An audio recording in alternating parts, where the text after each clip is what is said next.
The only thing about the show that's going for it, well, at least it was better than Raw.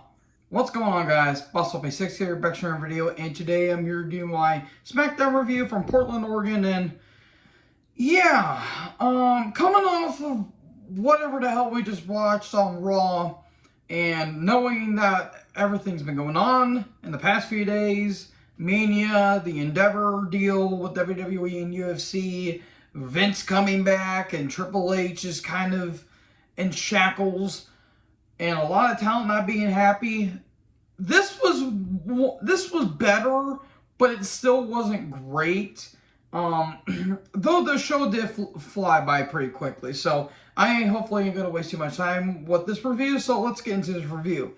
We have a Mania recap, and the Brawling Brutes took on Imperium. Good stuff. This outshines all the good moments that were on Raw, and that's not saying much.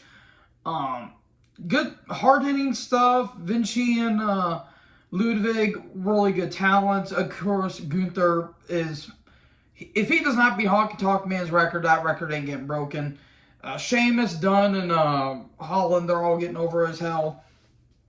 Good stuff. The power bomb, but nope, only gets a 2 count, or gets breaking up. And then eventually, Bro kick to Vinci. There you go. The Brutes win. Good stuff. All in all, really good match. WWE recap of Cody and Brock. Caleb looked great. Her, Heyman, and Solo are backstage. Well, what's next for the Tribal Chief and what's next for the Usos? Well, Jay ain't gonna be here, or Jimmy is not here tonight. Here comes Jay. He's gonna be taking out Sammy later, and he says if you don't win tonight, you're gonna have some consequences, basically. So Ricochet took on Ivar with Valhalla. Remember when War Machine was cool? Yeah, I did too.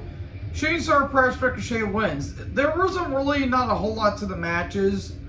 So, yeah, just gonna move along right there. Sammy and KO are backstage. Saints happened up his match against Jimmy. Then Liv and Raquel took on Natty and Shotzi.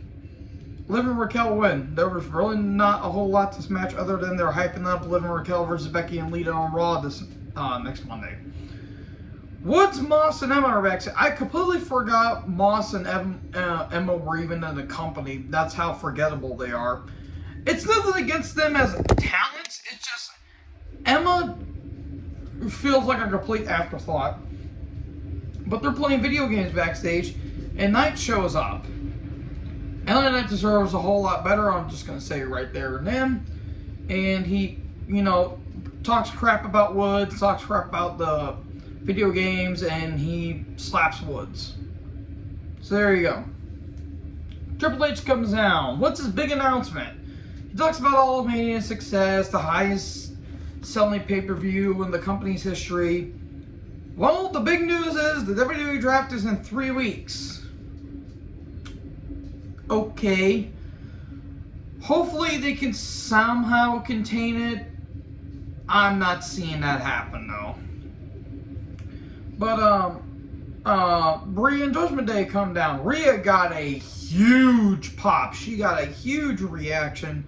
Talking about how she beat Charlotte. She's the most dominant woman in the WWE right now. Sorry folks, my camera was like all the way over there for some reason. This was great stuff. Rhea was doing really good stuff.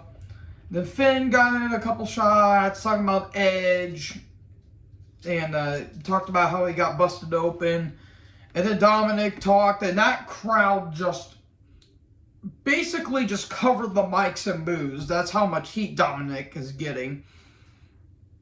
But Finn and Dom got massive boos, and we had a recap of Ray and Dom, then Ray and Theory, and Priest talks about what happened with Bad Bunny. And he thanks Bad Bunny for making the man who he is now. Ray and Santos with the LWO took on Priest and Dom with Judgment Day. This feud should have ended. This feud should have ended at Mania, but we are unfortunately not allowed to have nice things in this world. It was fine. I just didn't really care for it necessarily. I do like Santos and Ray's kind of connection with the LWO. even though there's no El Dandy in it, and you can ask Bret Hart about El Dandy. It wasn't bad. I just didn't care for it necessarily. The women get involved. Zelina hit a Hurricane Rana on Rhea, and then Rhea chases after her. Then we get 619 to Dom, but Priest was the legal man. Hits the Slayer out in the South of Heaven, and Judgment Day win. By the way, South of Heaven is what Edge came out on Steam to at Mania 39. I will forever cry when I see that because that was beautiful. So, Sami is backstage, and he's looking for Jay. Nakamura's return next week. Good. Hopefully Nakamura gets featured better. Because last time we saw him, he was preparing his match against the legendary group Muta. Which, I have not seen that match, but I have seen the ending of the match, and Muta, I love you, but maybe you shouldn't have said that. And if you know, you know. Sami and Jay are backstage, and Sami's still trying to have a heart-to-heart with Jay. Say, just get away from Roman. He's bad for you. He's not good for you. And all of a sudden, they hear some clanking going on in the background. Apparently, Solo attacked KO.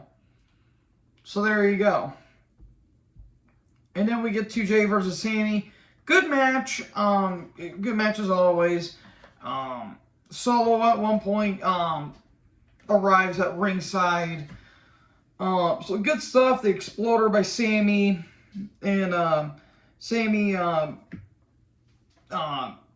gets hit with the spike after Jay distracts. Super kick, 1, 2, 3, and Jay wins.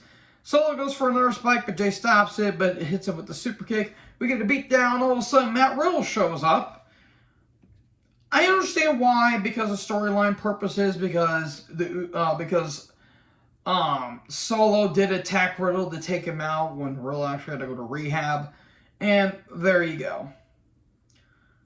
Yay! I got to see Matt Riddle twice on my television, more than I wanted to originally. Hooray for me! So yeah, that was Smackdown. In case you guys can't tell by the length of this video, it really wasn't anything worth note. So, thank you guys so much for watching this video. Make sure you guys leave a like, leave a comment. Make sure you tap that subscribe button and tap that bell so when I upload, you will be notified.